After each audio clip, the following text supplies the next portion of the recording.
Okay guys, it's time for a little look at how to isolate some vocal from a track. And there is another video out there, it's got no sound anymore and it was pretty shit anyway.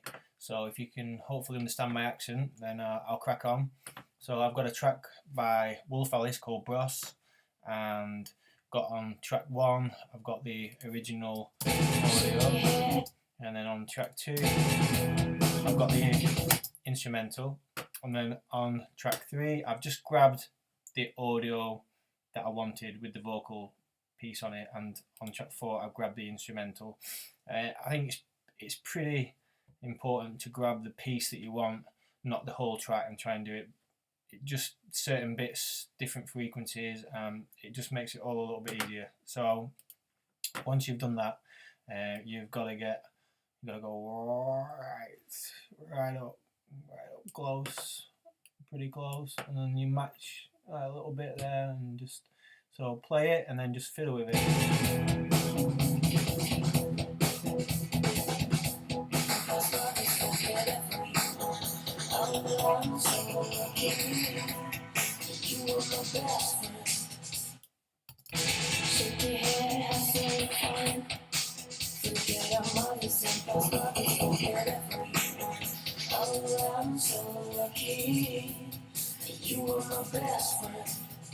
So anyway, I'm not going to bore you too much with all that. You can work out what I'm trying to do, and it's not too bad there. You can still hear the drums, unfortunately. If you're an amateur like me, and that's probably as good as you're going to get. So once you've done that, you just set up another track and resample it.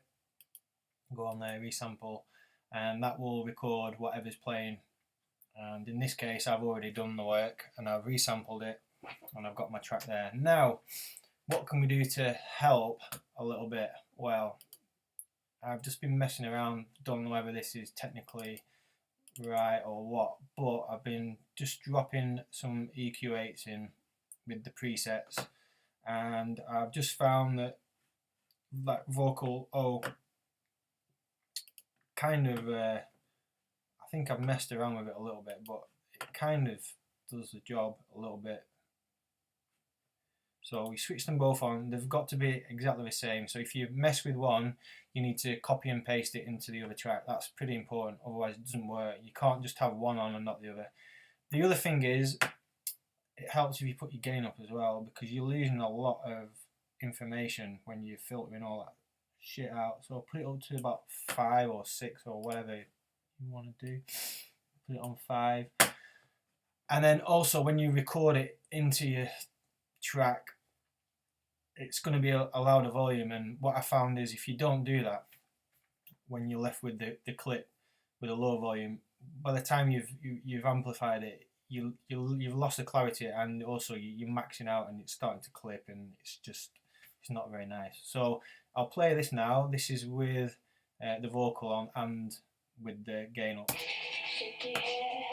So you can still hear the drums again, but we're getting there. So I go into it again, and then I just have another little fiddle with it.